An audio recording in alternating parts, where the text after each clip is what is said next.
এখানে আমি কয়েকটা করলা নিয়ে নিয়েছি। এগুলো আমি এইভাবে ছিলে নিয়েছি এটার মাধ্যমে।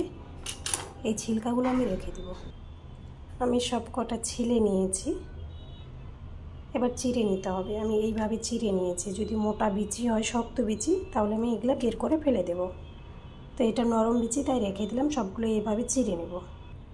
আমি সব কটার বিচি বের করে নিয়েছি, কারণ বিচি থাকলে আমি ভরতে পারবো না, ভরমা করলা বানাবো যেহেতু। এদিকে আমি কি করেছি, যেগুলো খুব নরম বিচি সেগুলো রেখে দিয়েছি, সঙ্গে এই খোসাটা রেখে দিয়েছি। এখানে একটা পেঁয়াজ নিয়েছি। পেঁয়াজটা আমি ধুয়ে ছোট ছোট করে কেটে নেব। পেঁয়াজটা খুব ছোট ছোট করে কেটে নিয়েছি। এবার কড়াইয়ে তেল বসাবো। তেলটা গরম হয়ে গেছে, এর মধ্যে আমি দিয়ে দিচ্ছি জিরা। এবার ছোট পেঁয়াজগুলো কেটেছিলাম সেগুলো। আমি পেঁয়াজগুলো এখানে হালকা লাল করে নেব, খুব বেশি না, আর একটু লাল করে নেব।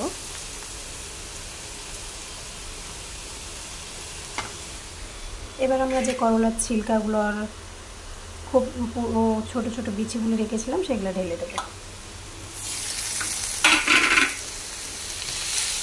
খুব সুন্দর করে নেড়ে চেড়ে মিলিয়ে নিতে হবে।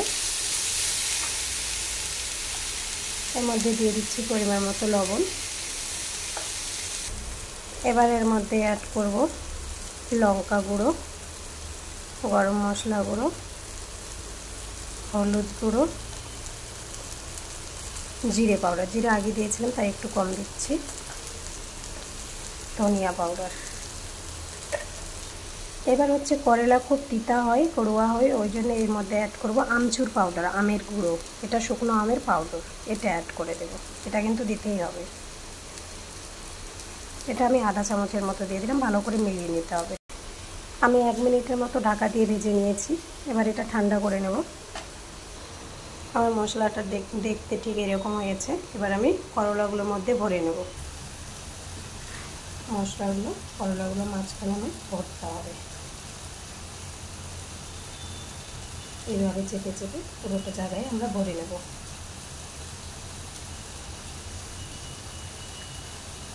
আবার এই করলার মধ্যে মশলা ভরে নেব। এইভাবে সব কটা করলা আমরা ভরে নেব। আমি সব করলাগুলো এভাবে ভরে নিয়েছি। এদিকে কড়াইয়ে তেল বসিয়েছিলাম। এবার একটা একটা করে সব ছেড়ে দেব। সবগুলোই দিয়ে নিলাম। যেহেতু করলার শরীরগুলোর উপরে কোনো লবণ লাগানো ছিল না, তাই আমি হালকা করে লবণ দিয়ে দেবো উপর থেকে, না হয়তো পাকবে না, কাঁচা কাঁচা থাকবে। এবার ঢেকে দেব। 2-3 মিনিট অন্তর অন্তর এগুলাকে নেড়ে ছেড়ে দিতে হবে, উলট পালট করে দিতে হবে।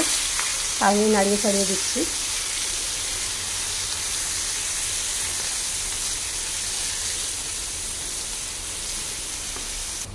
অনেকক্ষণ আলতো আলতো করে ভেজে নিয়েছি, 2-3 মিনিট পর পর। এবার আমি এর মধ্যে অ্যাড করব ছোট চামচ দিয়ে 1.25 চামচ চিনি।